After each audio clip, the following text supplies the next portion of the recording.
سب سے پہلے میں سوال کرنا چاہوں گا، اور آج کل ہمارے یہاں علمی حلقوں میں ایک موضوع بہت زیر بحث ہے، اور وہ بیسیکلی اسرائیل فلسطین کے حوالے سے ہے۔ اس کے حوالے سے اکثر ہمارے علماء کرام یہ فرماتے ہیں کہ جو فلسطین بیت المقدس ہے، اس کے بارے میں ہمارے یہاں عموماً نقطہ نظر یہ ہے کہ یہ قبلہ اول ہے۔ تو چونکہ یہ قبلہ اول ہے اور سیدنا عمر فاروق رضی اللہ تعالی عنہ نے اسے فتح بھی کیا تھا، اور آپ کا اس حوالے سے کیا نقطہ نظر ہے کہ انہوں کی ذمہ داری ہے یا پھر نہیں؟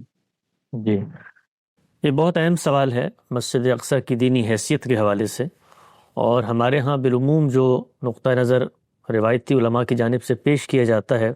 وہ چند در چند غلط فہمیوں کا مرقع ہے، اور اس میں بہت ضروری ہے کہ ان تمام چیزوں کو اثر نو طور پر دیکھا جائے جو بیت المقدس یا قبلہ اول کے حوالے سے ہمارے یہاں رائج ہے۔ بطور مسلمان جب بھی کوئی بات ہمیں کسی دینی حوالے یا ریفرنس سے کی جائے گی تو سب سے پہلی ذمہ داری جو دین کے طلبہ کی ہے، محققین کی ہے، وہ یہ ہے کہ وہ اس بات کی اصل کو دریافت کریں، اوریجن آف نالج کا مشاہدہ کریں، اور یہ دیکھیں کہ اگر کوئی بات دینیاتی پس منظر میں کہی جا رہی ہے تو خود جو مذہب کا معلوم لٹریچر سورسز ماخذ موجود ہیں وہ اس چیز کو کیسے بیان کرتی ہیں، یا اس کے ہاں اگر یہ پہلو زیر بحث آیا ہے تو کس نوعیت کا ہے۔ تو میں چند چیزیں آپ کی خدمت میں پیش کر دیتا ہوں، اور سننے والوں کے لیے دعوت تحقیق ہے کہ وہ ان پر غور و فکر کریں، اور ان کی روشنی میں جو کچھ قائم شدہ نظریات ہیں ان کو اگر تحلیل کرنا چاہتے ہیں، اثر و غور و فکر کرنا چاہتے ہیں تو اس کے لیے بھی ایک سامان اس میں موجود ہوگا۔ سب سے پہلی چیز جو بطور مسلمان ہمیں سمجھنی چاہیے ہے اور ہمارا دینی لٹریچر ہمیں بتاتا ہے وہ یہ کہ اللہ تعالیٰ نے اس دنیا میں جس وقت انسانوں کو بھیجا ہے تو بھیجنے کے بعد ان کو اس امتحان سے متعلق آگہی کے لیے اپنے فرستادہ، اپنے منتخب، اپنے چنیدہ پیغمبروں کو بھی بھیجنے کا سلسلے کا آغاز کیا ہے۔ یہ آغاز پہلے ہی انسان سے ہو جاتا ہے جن کو سیدنا آدم سے موسوم کیا جاتا ہے۔ سیدنا آدم سے لے کر سیدنا ابراہیم تک اللہ تعالیٰ کی جو ہدایت کی اسکیم ہے وہ ایسے سامنے آتی ہے کہ جس جگہ بھی انسانوں کی کوئی مجمع، کوئی آبادی، کوئی شہر، کوئی بستی موجود ہے وہاں پر اللہ کی ہدایت کو پہنچایا جائے۔ چنانچہ ہم یہ دیکھتے ہیں کہ قرآن مجید نے بتایا کہ ہر اس جگہ پر اللہ کے پیغمبر آئے جہاں پر انسان موجود تھے۔ وہ پیغمبر آتے تھے، ان کو دعوت دیتے تھے اور اصل دین کی طرف بلاتے تھے، ان کی فطرت کے اندر جو نور ہدایت موجود ہے اسی کو جگاتے تھے اور آخرت کی یاد دہانی کرواتے تھے۔ یہ سلسلہ بہت لمبے عرصے تک جاری رہا، یہاں تک کہ نبوت کی اس اسکیم میں اللہ تعالیٰ نے ایک تبدیلی کا فیصلہ کیا۔ اللہ تعالیٰ جب کسی تبدیلی کا فیصلہ کرتے ہیں تو یہ ان کی حکمت بالغہ پر مشتمل ہوتا ہے۔ اللہ تعالیٰ ما کان ما یکون کا علم رکھتے ہیں، ماضی حال مستقبل سے واقف ہیں، چنانچہ ان کے فیصلوں کے اندر جو تبدیلی واقع ہوتی ہے وہ تبدیلی بھی علم کی وجہ سے ہوتی ہے۔ دنیا تبدیل ہو رہی تھی، متمدن معاشرے سامنے آ رہے تھے، سویلائزیشن متحد ہو رہی تھیں، اسی طریقے سے تاریخ کے ادوار کے شروع ہونے کی نوعیتیں سامنے آ رہی تھیں۔ تو بہت سارے عوامل ہیں جو بطور انسان ہم غور کرتے ہیں تو اللہ کی اس اسکیم میں تبدیلی کے لیے سمجھ میں آتے ہیں، اور یہی وجہ تھی کہ اللہ تعالیٰ نے پھر ایک خاص وقت میں آ کے نبوت کے اس دروازے کو بھی بند کر دیا۔ تو وہ تبدیلی کیا واقع ہوئی؟ وہ تبدیلی یہ واقع ہوئی کہ جہاں ہر بستی میں، ہر علاقے میں ایک پیغمبر آتا تھا، وہاں اللہ تعالیٰ نے دنیا کے وسط میں ایک شخص کو امام الرسل کا درجہ دے کے اس کی ذریت میں نبوت کے اس مشن کو خاص کر دیا، اور انہی کی اولاد میں سے دو شاخوں کا انتخاب کیا جن کو دو علاقوں میں بسانے کا فیصلہ کیا گیا، اور ان کو آباد کر کے ان کو ایک قوم بنانے کے فیصلے کے نتیجے میں اللہ کی یہ خواہش تھی، اللہ کی یہ منشا تھی کہ جو کام انبیاء انفرادی طور پہ کرتے تھے اب وہ کام تاریخ کے صفحہ ہستی پر، دنیا کے اسٹیج پر قومیں سر انجام دیں۔ چنانچہ ہم یہ دیکھتے ہیں کہ اللہ تعالیٰ نے اس کا اہتمام کیا۔ سیدنا ابراہیم علیہ السلام کی ذریت میں نبوت کو خاص کر دیا گیا، آپ کے بیٹے اسحاق، پھر اس کے بعد یعقوب، اور آپ کے دوسرے بیٹے سیدنا ابراہیم ہی کی ذریت میں سے اسماعیل، ایک کو جزیرہ نما عرب میں جا کر آباد کیا گیا اور دوسری کو کنعان کے علاقے میں آباد کرنے کی تمہید باندھی گئی۔ اللہ کی خواہش یہ تھی کہ یہ دونوں قومیں بنے، اور قوموں کی تشکیل کے اس عمل میں ظاہری بات ہے چونکہ سامنے انسان موجود تھے تو خود ان کا بھی امتحان تھا، ان کا بھی انتخاب تھا۔ تو ہم یہ دیکھتے ہیں کہ ہزاروں سال کی یہ مشق اور مزابلت کے بعد یہ قوم بننے کے مرحلے پر پہنچی ہیں۔ سیدنا ابراہیم نے اپنی ذریت میں جس وقت نبوت کا اجرا کیا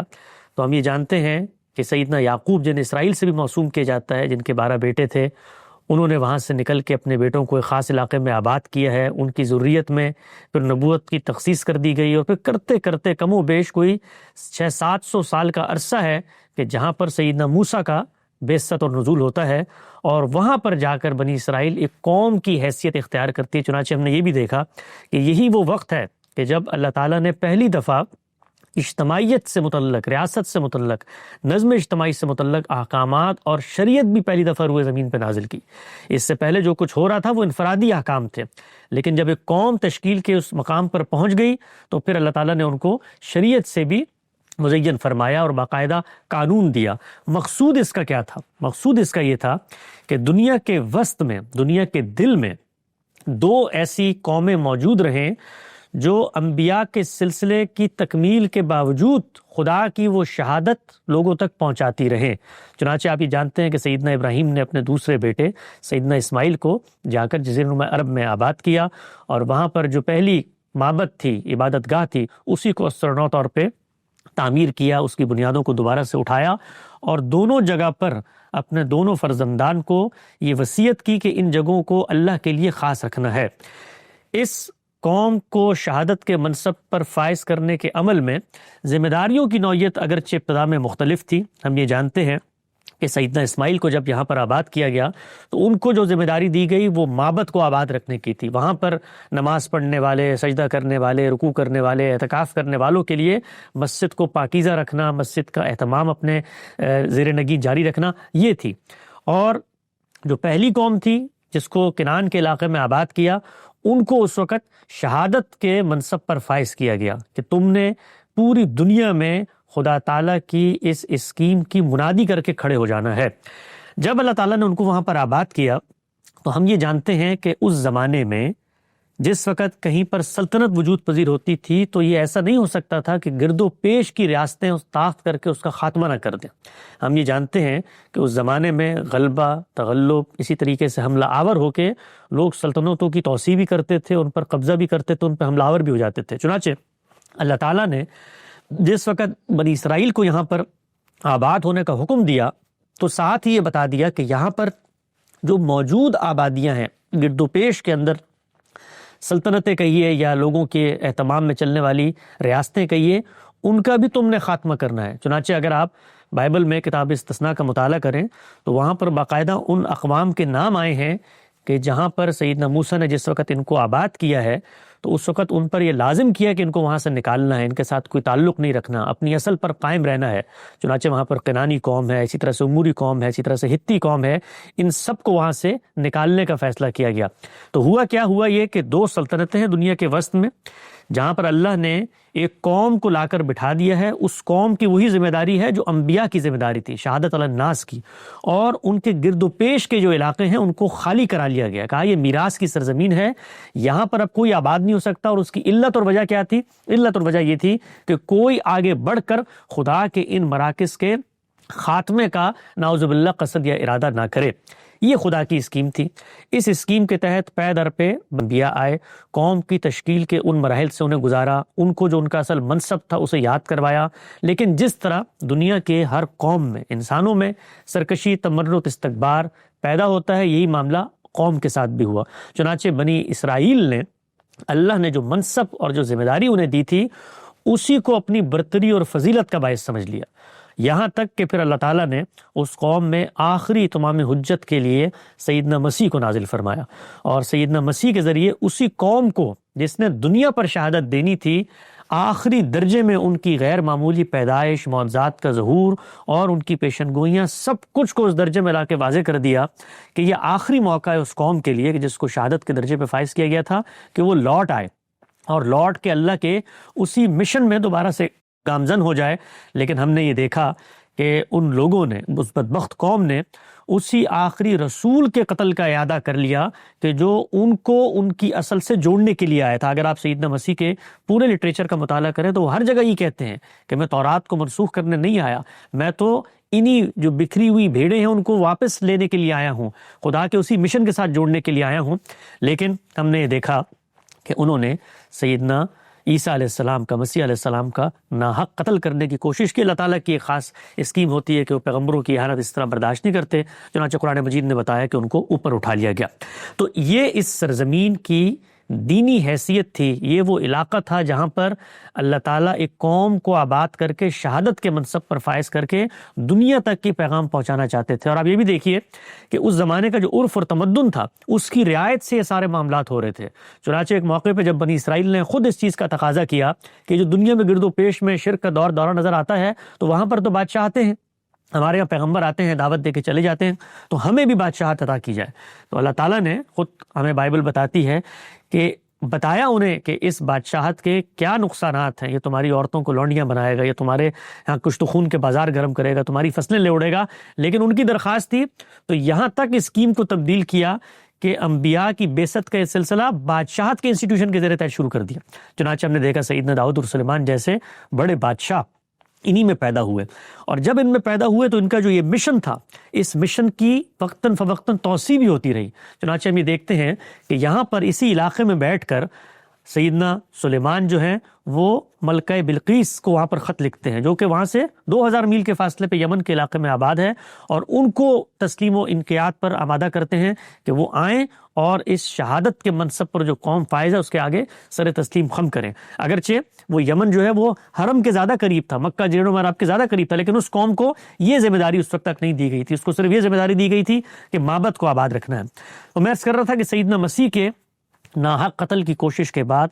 اللہ تعالیٰ نے اس قوم کو اس ذمہ داری سے معزول کر دیا، اور معزول کر کے سیدنا ابراہیم ہی کی ذریت کی دوسری شاخ بنی اسماعیل، جس کو جزیرہ نما عرب میں آباد کیا گیا تھا، وہاں پر ایک پیغمبر کی بعثت کا فیصلہ کیا، اور اس پیغمبر کو شہادت کے اس منصب پر فائز کر کے ایک نئی امت کی تاسیس کی ذمہ داری تفویض کی گئی۔ چنانچہ جو کچھ اس علاقے کے ساتھ پہلے خدا کا معاملہ تھا، اس سرزمین کی ایک خصوصی حیثیت تھی، اس سرزمین کے ساتھ اللہ کا ایک خصوصی قانون تھا، اور وہ قانون اگر آپ پڑھنا چاہیں تو تورات میں اس قدر پامال مضمون کی صورت میں بیان ہوا ہے کہ کوئی شخص اس کو پڑھے تو حیران و پریشان رہ جائے گا۔ گویا اللہ تعالیٰ نے پہلے اس سرزمین کو، جو کنعان کی سرزمین ہے، جو فلسطین کی سرزمین ہے، وہاں پر اپنی حکومت کا اعلان کر دیا تھا۔ گویا وہاں پر حقیقی بادشاہت، حقیقی حکمرانی خدا تعالیٰ کی قائم تھی۔ اس کو تورات بیان کرتی ہے کہ میں تمہاری گلیوں میں تمہارے ساتھ چلتا ہوں، کوئی جنبی، کوئی ناپاک اس سرزمین پہ رہ نہیں سکتا تھا جب تک وہ پاک نہ ہو کر آ جائے۔ اسی طریقے سے وہ جرائم جو عام معمولی جرائم سمجھے جاتے ہیں، اس پر اللہ تعالیٰ نے قتل تک کی سزائیں مقرر کر دی تھی، والدین کی نافرمانی ہو یا زنا کی نوعیت کے جرم ہو۔ اتنا سخت معاملہ تھا۔ وجہ کیا تھی؟ وجہ یہ تھی کہ وہ خدا کی حکومت تھی، اور خدا نے گویا اپنے فرستادہ نمائندوں کے ذریعے دنیا میں پیغام پہنچانا تھا۔ تو یہ جو پورا کا پورا اللہ کی اسکیم کا تعلق تھا اس سرزمین، اس قوم، اس خطے کے ساتھ، اس کے مکمل خاتمے کا اعلان کر دیا۔ اور خاتمے کا اعلان بھی آپ دیکھیے ایسے کیا کہ اللہ تعالیٰ نے جس وقت سیدنا مسیح کی تکذیب کے جرم میں اس قوم پر عذاب کا فیصلہ کیا، تو جو گرد و پیش کی سلطنتوں میں باجبروت بادشاہ تھے ان کو وہاں پر حملہ آور کروا دیا۔ یعنی اللہ تعالیٰ حملہ آور تو وہ دنیا کی اسکیم کے تحت ہوئے، لیکن خدا تعالیٰ نے بتایا کہ یہ میرے بندے تھے جو بڑی شدید قوت رکھتے تھے، اولی باس شدید، یہ آئے اور حملہ آور ہو گئے۔ گویا اپنی ہی سرزمین جس کی حفاظت خدا تعالیٰ ایسے کر رہا تھا کہ کوئی وہاں پر بھی نہیں مار سکتا تھا، وہاں پر پردے اٹھا دیے، دروازے کھول دیے اور اذن دے دیا کہ اب جاؤ اور ان کی اینٹ سے اینٹ بجا دو۔ چنانچہ ہم یہ جانتے ہیں کہ پھر وہاں پر کس طریقے سے ظلم ہوا، اور آ کر بنی اسرائیل کو وہاں سے نکال دیا گیا، اور وہ قوم وہاں سے نکلی، ولی قد بختنصر ہوں یا تیتس رومی ہوں، دونوں حملوں میں اینٹ سے اینٹ بجا دی گئی یروشلم کی، اور ہزاروں کی تعداد میں وہاں کے لوگوں کو غلام اور باج گزار بنا کے یہاں سے لے جایا گیا۔ تو جس وقت اس اسکیم کا خاتمہ ہوا تو اس موقع پر اللہ تعالیٰ نے بنی اسماعیل کو، جو ذریت ابراہیمی کی دوسری شاخ تھی، ان کو اس منصب پر فائز کیا۔ چنانچہ آپ قرآن مجید کو پڑھیں تو ہر جگہ اللہ تعالیٰ اسی قانون کا حوالہ دے کر نئی امت کو متوجہ کرتے ہیں اور مخاطب کرتے ہیں، اور یہ بتاتے ہیں کہ کذالک جعلناکم امۃ وسطا لتکونوا شہداء علی الناس ویکون الرسول علیکم شہیدا۔ کذالک، بالکل اسی طرح، بالکل اسی طرح ہم نے یہ معاملہ کیا ہے جیسا معاملہ ہم نے اس سے پہلے کیا تھا. یعنی دونوں معاملات کو اللہ تعالیٰ پیرلل رکھ کے بتاتے ہیں. اور وہ قوم اب چلی گئی ہے, اب تم نے وہ ذمہ داری سر انجام دینی ہے. چنانچہ بھی دیکھیے کہ رسالت مآب صلی اللہ علیہ وسلم کو جو خواب دکھایا گیا, جس کو ہمارے عام طور پر واقعہ معراج سے تعبیر کیا جاتا ہے, اگرچہ وہ واقعہ معراج نہیں ہے, یہ 4 الگ الگ واقعات ہیں. اسراء کا واقعہ الگ ہے, سدرہ کا واقعہ الگ ہے, اسی طریقے سے قاب قوسین کا واقعہ الگ ہے, اور معراج کا واقعہ الگ ہے. ان میں سے 2 عالم بیداری میں ہوئے اور 2 عالم رویا میں ہوئے. یہ سب اللہ تعالیٰ کی جانب سے ہوئے. لیکن جو سورہ اسراء کے اندر واقعہ زیر بحث ہے وہ اصل میں خواب کا واقعہ ہے, اس کو خود قرآن مجید نے واضح کیا ہے. وہاں پر بھی یہی بتانا مقصود ہے کہ ہم نے اس بندے کو سبحان الذی اسری بعبدہ لیلا من المسجد الحرام الی المسجد الاقصی, یعنی اس بندے کو جس کا ہم نے انتخاب کر لیا ہے, اس کو یہاں سے اٹھا کر وہاں لے گئے ہیں اور لے جا کر یہ بتایا ہے کہ یہ وہ سرزمین تھی, یہ وہ جگہ تھی. آپ اگر سورہ بنی اسرائیل کو پڑھیں تو فوراً سے ان آیتوں کے بعد پوری بنی اسرائیل کی روداد آ جاتی ہے. آگے بتایا کہ سیدنا موسیٰ کو ہم نے یہاں پر آباد کیا, ان کو یہ احکامات دیے, پھر بنی اسرائیل کے اوپر پے در پہ یہ ہوا, پھر یہ 2 حملے ہوئے, پھر کرتے کرتے کرتے سورت بڑھتی ہے اور یہ بتاتی ہے کہ اب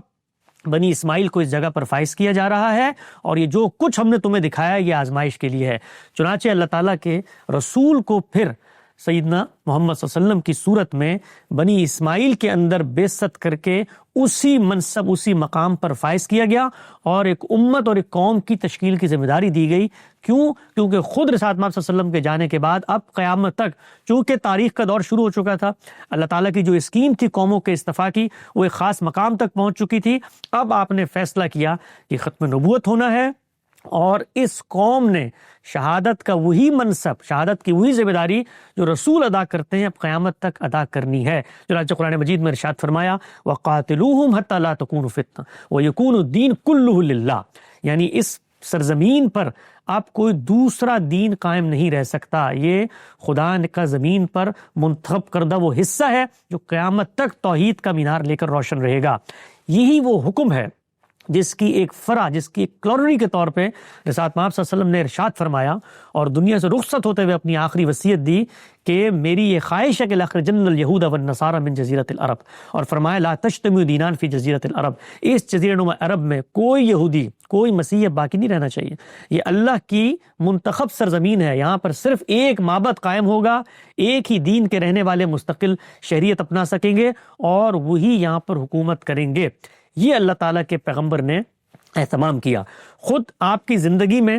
آپ نے اپنے مخاطبین پر اتمام حجت کیا, ان پر عذاب آیا, اللہ تعالیٰ نے اس کے نتیجے میں آپ کو وہاں پر اقتدار عطا کیا, اس اقتدار کے بعد آپ کی وہاں پر حکومت قائم ہو گئی. لیکن یہ جو گرد و پیش کی سلطنتیں تھیں ان پر طاقت چونکہ قوم نے کرنی تھی, اور اس کا تعلق قوم کے اجتماعی شعور سے بھی تھا اور طاقت سے بھی تھا. چنانچہ رسالت مآب صلی اللہ علیہ وسلم نے اپنی زندگی میں بالکل اسی طریقے سے جیسے کنعان کے گرد و پیش کی سلطنتوں کو میراث کے اس علاقے میں شامل کر لیا گیا تاکہ کوئی شخص کا لا کے اس معبد پر حملہ آور نہ ہو سکے, خدا کی سرزمین کو جو منتخب ہو چکی ہے اس کو چھیڑ چھاڑ نہ کر سکے. یہی فیصلہ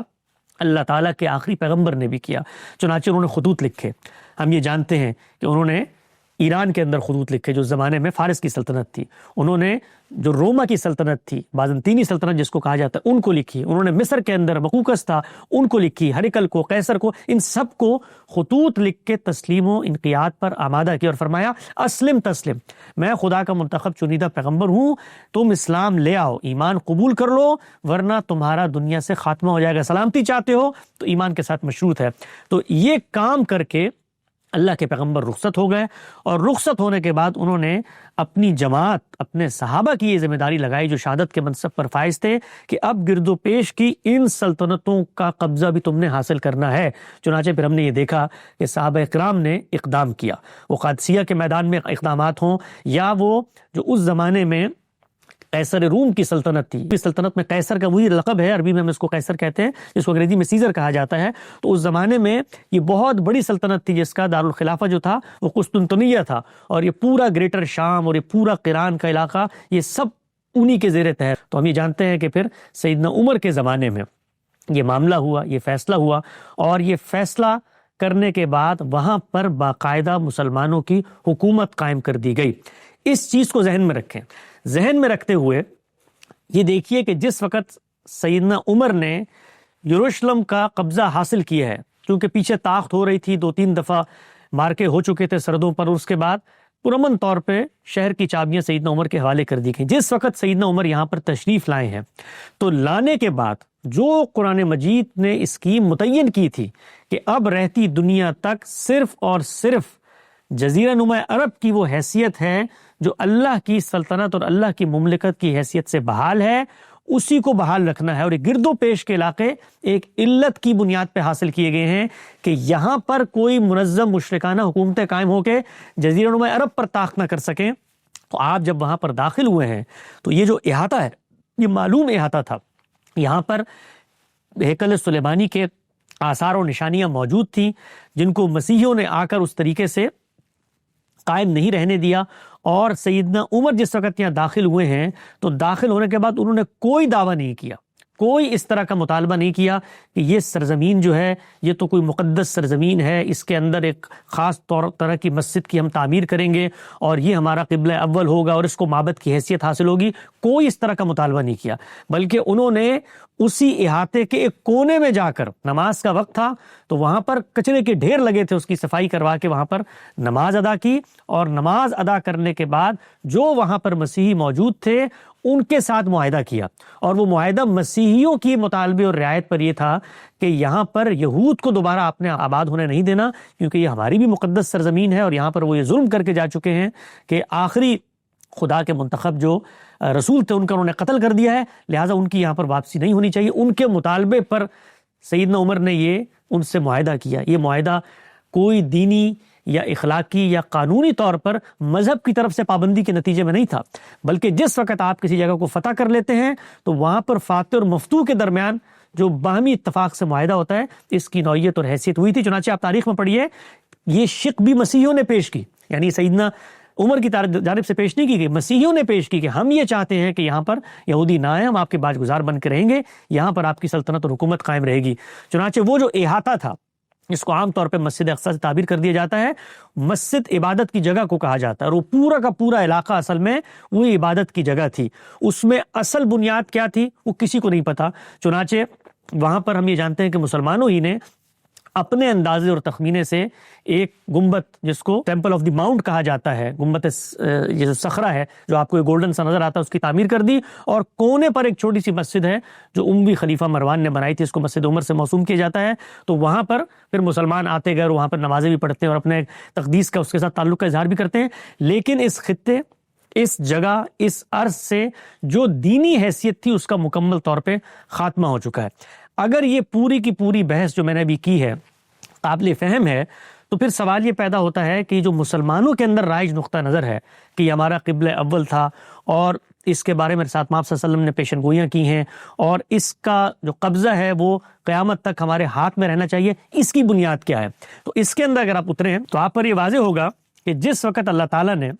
نئی امت کی تاسیس کا فیصلہ کیا ہے تو اس موقع پر مختلف پہلوؤں سے یہ جو پرانی مملکت تھی، قینان کی سلطنت یا ارض مقدسہ یا بیت المقدس، یہ زیر بحث آئی ہے۔ جب یہ زیر بحث آئی ہے تو اس نے کچھ غلط فہمیوں کو پیدا کرنے کی بنیاد ڈالی ہے۔ مثال کے طور پہ جس وقت اللہ کے پیغمبر نے نبوت کا دعویٰ کیا اور اپنے مخاطبین کو یہ کہا کہ اب یہ ہے قبلہ، یہ ہے جگہ، یہ ہے مرکز، یہ ہے نئی امت کی تاسیس اور اس کی علامت، یہاں سے اب خدا کا پیغام پھوٹے گا، تو جو اس زمانے میں لوگ موجود تھے، یہود موجود تھے کہ جو اس سلسلے کو صدیوں سے کاٹنے پر آمادہ تھے، جنہوں نے ذبیح کون کے معاملے میں بھی سیدنا اسماعیل کی حیثیت کو تسلیم نہیں کیا تھا اور وہ ان کو اپنی ضروریت ہی سے نہیں مانتے تھے، تو اس باطنی مخاصمت کے پس منظر میں انہوں نے رسول اللہ کی اس دعوت کا انکار کیا۔ جب انکار کیا تو خود رسول اللہ کی جو قوم ہے اس کی آزمائش کے لیے، اس کو پرکھنے کے لیے کہ کون سا شخص ہے کہ جو اللہ تعالیٰ کے اس مشن میں صدق دل سے خدا کے پیغمبر کے ساتھ کھڑا ہوا ہے، اس کے یہاں کوئی قومی برتری یا تفوق کا جذبہ نہیں ہے کہ ہم بنی اسماعیل تھے، ہمارا انتخاب ہو گیا۔ جو مرض بنی اسرائیل میں پیدا ہو چکا تھا، اللہ تعالیٰ نے آزمانے کے لیے خود ان مسلمانوں کو یہ حکم دیا کہ یہ جو ہم تاسیس کرتے ہیں، یہ جو ہم استفاع کرتے ہیں، یہ کوئی تمہاری اختصاصی صلاحیت یا خصوصیت کی بنیاد پر نہیں ہوتا، یہ ہمارا انتخاب ہوتا ہے اور یہ بمنزلہ ذمہ داری ہوتا ہے۔ چنانچہ اپنے دل میں کبھی یہ بات مت لے کر آنا کہ پہلے وہ خدا کی منتخب قوم تھی اور اب ہم منتخب ہو گئے۔ چنانچہ آج کے بعد سے وہ جو قبلہ تھا، ہم یہ جانتے ہیں کہ بنی اسرائیل میں جس وقت لوگ نماز پڑھتے تھے تو اسی جگہ کو قبلہ قرار دیا، تو بنی اسماعیل کو کہا یہ قبلہ تھا، اپنے منہ پھیرو اور اس کی طرف منہ کر کے نماز پڑھنا شروع کر دو، تاکہ ہم یہ آزما سکیں کہ تمہارے دل میں اپنے اس علاقے، اپنی اس قوم اور اپنے اس پیغمبر کی عصبیت اور عظمت اور برتری کا جذبہ ہے، یا خدا کے سامنے خوشنودی، خدا کے سامنے جھکنے کا جذبہ ہے۔ چنانچہ رسول اللہ صلی اللہ علیہ وسلم جس وقت مدینہ تشریف لائے ہیں تو وہاں پر آپ کو تحویل قبلہ کا حکم دیا گیا۔ ہم سب یہ جانتے ہیں کہ قبلہ ہمیشہ سے اور خدا کا ولین معبد و مرکز ہمیشہ سے خانہ کعبہ ہی رہا ہے، وہی تو قرآن مجید نے واضح کر دیا کہ یہ سب سے پہلے تعمیر کیا گیا تھا۔ لیکن جس وقت ہجرت کے بعد مسلمانوں کو یہ حکم دیا گیا کہ اب تم نے منہ ادھر کر کے نماز پڑھنی ہے تاکہ ہم آزما سکیں کہ اس وقت تاسیس تو تمہاری ہو چکی ہے لیکن منہ تمہارا اس طرف ہے کہ تم یہ مانو کہ وہاں پر بھی خدا کے پیغمبر آئے تھے اور تمہارے اندر کوئی تعصب نہیں ہے، کوئی نفاق نہیں ہے۔ چنانچہ ہم جانتے ہیں کہ کئی مہینوں تک مسلمانوں نے وہاں جب منہ کر کے نماز پڑھی تو پھر اس کے بعد اللہ تعالیٰ نے اس فیصلے کو لوٹایا۔ جس وقت آزمائش پوری ہو گئی، خود قرآن مجید نے بتایا کہ یہ آزمائش کے لیے ہم نے کیا تھا، تو کہا کہ اب شطر المسجد الحرام اپنا منہ کر لو۔ تو جب یہ کرنے کا کہا گیا تو اس سے بعض لوگوں نے ہمارے علم میں یہ غلط فہمی پیدا کر دی، گویا شریعت کے انعقاد اور شریعت کی تکمیل سے پہلے اللہ تعالیٰ نے حکم دیا تھا مسلمانوں کو کہ مسجد اقصیٰ کی طرف منہ کر کے نماز پڑھیں، چنانچہ قبلہ اول وہ ہوا اور اب شریعت کی تکمیل ہو گئی تو پھر خانہ کعبہ کو قبلہ قرار دے دیا گیا۔ اس سے یہ غلط فہمی پیدا کی گئی کہ قبلہ اول وہ ہے، قبلہ اول صرف اور صرف خدا کا وہ معبد خانہ کعبہ ہے، حرم ہے، اس کے علاوہ کوئی قبلہ اول نہیں ہے۔ یہ لوگوں کی غلط فہمی تھی جس کے نتیجے میں انہوں نے اخذ کیا کہ کیونکہ شریعت کی تکمیل سے پہلے یہ حکم دیا گیا ہے اس لیے وہ پرانا قبلہ تھا، پہلا قبلہ تھا، اور حرم بعد میں قبلہ ہے۔ پہلا قبلہ حرم ہی تھا، درمیان میں آزمائش کے لیے ان کو یہ حکم دیا گیا اور یہ حکم لوٹ کر واپس اپنی اصل کی طرف آ گیا۔ اسی طریقے سے رسالت محمد صلی اللہ علیہ وسلم سے منسوب بعض روایات ہیں جن میں یہ کہا گیا ہے کہ اگر اس وقت دنیا میں لوگ قصد کریں کہ کسی مسجد کی طرف جانے کا تو وہ تین ہی مساجدیں ہوں گی، وہ تین ہی معبد ہوں گے جو خدا کے قائم کردہ ہیں، وہ مسجد حرام ہے، وہ مسجد اقصیٰ ہے، وہ مسجد نبوی ہے۔ ان تین کے بارے میں آپ نے یہ ہدایت فرمائی کہ شد رحال اگر ہوگا، اگر جانا ہوگا کسی دینی قصد اور مقصد سے تو اس کی طرف جایا جائے گا۔ یہ چیز بالکل بدیہی ہے، اس کے اندر کوئی اختلاف نہیں ہے، کیونکہ اللہ تعالیٰ کی انتخاب کا یہ معاملہ ہوتا ہے کہ جس جگہ کو انبیاء کی سرزمین خدا نے ہزاروں سال تک قرار دیا اور وہاں پر خدا کی عبادت ہوتی رہی، اس کی ایک برکت، اس کی ایک رحمت، اس کی ایک فضیلت اپنی جگہ پہ مسلم ہے۔ خود قرآن مجید نے بتایا الذی بارکنا حولہ، اس سرزمین کو اللہ تعالیٰ کی خاص رحمت اور شفقت کا ایک طرح کا احاطہ کیا ہوا تھا یہ جگہ، تو اس نسبت سے، اس رعایت سے رسول اللہ صلی اللہ علیہ وسلم نے فرمایا کہ ان جگہوں پر اگر کوئی زیارت کی غرض سے جاتا ہے تو اللہ تعالیٰ اس کو بے مثل اجر دیں گے۔ اگرچہ بعض روایتوں میں آیا ہے کہ 1000 نمازوں کا اجر ملے گا اس طریقے کا، وہ روایتیں سند کے معیارات پہ پوری نہیں اترتی، لیکن اگر وہ روایتیں ثابت بھی ہوں تب بھی ان کا ایک محل ہے، ان کا ایک مقام ہے۔ ان روایتوں سے ان جگہوں کی جو خصوصی دینی حیثیت ہے وہ آپ سے آپ قائم نہیں ہو جاتی، اس کے لیے الگ سے آپ کو دلائل لا کر دینے پڑیں گے، الگ سے بتانا پڑے گا کہ جو مسجد اقصیٰ ہے اس کی وہی دینی حیثیت آج بھی برقرار ہے جو دینی حیثیت مثال کے طور پہ مسجد حرام کو حاصل ہو گئی ہے۔ چنانچہ اب اگر مسلمانوں کو طاقت ملنے کے بعد یہ جو گرد و پیش کے علاقے تھے ان کو حاصل کرنے کی رسول اللہ صلی اللہ علیہ وسلم نے تلقین کی، تو یہ تلقین بوجہ علت تھی تاکہ حرم مکی محفوظ رہے۔ اگر یہ علت آج بھی پائی جاتی ہے، ہمیں یہ محسوس ہوتا ہے کہ جو جزیرہ نما عرب کے اندر خدا کا یہ معبد اور مرکز قائم ہے، گرد و پیش کی یہ سلطنتیں اس پہ طاقت کر کے حملہ آور ہو سکتی ہیں، تو پھر بنی اسماعیل کی بدرجہ اولا اور تمام مسلم امہ کی بدرجہ تابع کی حیثیت سے یہ دینی ذمہ داری بنتی ہے کہ وہ اس سلطنت کو محفوظ کریں، لیکن یہ محفوظ کرنے کا عمل ان کی سیاسی قوت اور طاقت پر منحصر ہے۔ اللہ تعالیٰ کا براہ راست حکم نہیں ہے کہ یہ لازماً تم نے کرنا ہے، جب سیاسی قوت اور طاقت ہوگی تو یہ کام آپ سے آپ ہو جائے گا۔ چنانچہ اس وقت اگر اس سلطنت میں کسی دوسرے مذہب کے ماننے والے لوگ آباد ہیں، جیسے کہ یہود آباد ہیں، تو ان کو وہاں پر آباد ہونے اور کرنے اور وہاں پر ان کا اگر وہ دوبارہ سے کوئی معبد تعمیر کرنا چاہتے ہیں جہاں پر وہ عبادت کرنا چاہتے ہیں، دین اسلام کو کوئی اعتراض نہیں ہے۔ اور یہ بڑی خوشائند بات تھی کہ چونکہ اس سرزمین سے تمام ہی جو الہامی مذاہب ہیں ان کا ایک تعلق ہے، تو اس کو دنیا کے عرف اور قانون نے ایک انٹرنیشنل سٹی کا درجہ دے دیا، جہاں پر سب لوگ آ کر اپنے پس منظر میں اپنے جو تعلق ہے اس کا اظہار کریں. تو یہ بڑی خوشائند بات تھی. لیکن اگر یہ بات اس طرح سے قائم نہیں بھی رہتی، تب بھی مسلمانوں کی یہ کوئی دینی ذمہ داری نہیں ہے کہ انہوں نے مسجد اقصیٰ کا یہ جو احاطہ ہے اس کو واگزار کروا کے اپنے قبضے میں لینا ہے. قبضے میں لینا تھا سیاسی مصلحت کے تحت، نہ کہ دینی مصلحت کے تحت. یہ اس پورے باب میں میری آراء ہیں، یہ آراء مختلف مفکرین نے پیش کی، ان کا خلاصہ میں نے آپ کے سامنے رکھ دیا ہے. اور اگر آپ اس پس منظر میں ہمارے علم کا جائزہ لیں گے پوری باتیں جاننے کے بعد، یہ واقعہ ہے کہ اس طریقے سے اللہ تعالیٰ کے ہاں ذریت ابراہیم کے پس منظر میں یہ قوموں کے اصطفاء کا عمل، یہ انتخاب، اس کے بعد امت کی تاسیس، یہ ہماری امت کے علم میں اس طرح ڈسٹنکشن کے ساتھ بیان نہیں ہوا. لیکن اگر آپ یہ گفتگو سننے کے بعد پیچھے مڑ کے جائیں گے اور دیکھنے کی کوشش کریں گے، تو آپ کو ہماری جو امت کی علمی معلوم روایت ہے اس میں ایسے آثار و شواہد ملنا شروع ہو جائیں گے کہ یہی اصل بات تھی، یہی بات ہے جو بڑے علماء بھی بیان کرنے کی کوشش کر رہے ہیں. اگرچہ جس طریقے سے فکر فراہی کے علماء نے اس کو ڈسٹنکٹ کر کے تورات اور قرآن مجید کی روشنی میں ایک قانون اور خدا کی سنت کے طور پر مبرہن کر کے بتا دیا ہے، اس طرح سے نظر نہیں آتا. لیکن آپ شاہ ولی اللہ کو پڑھیں،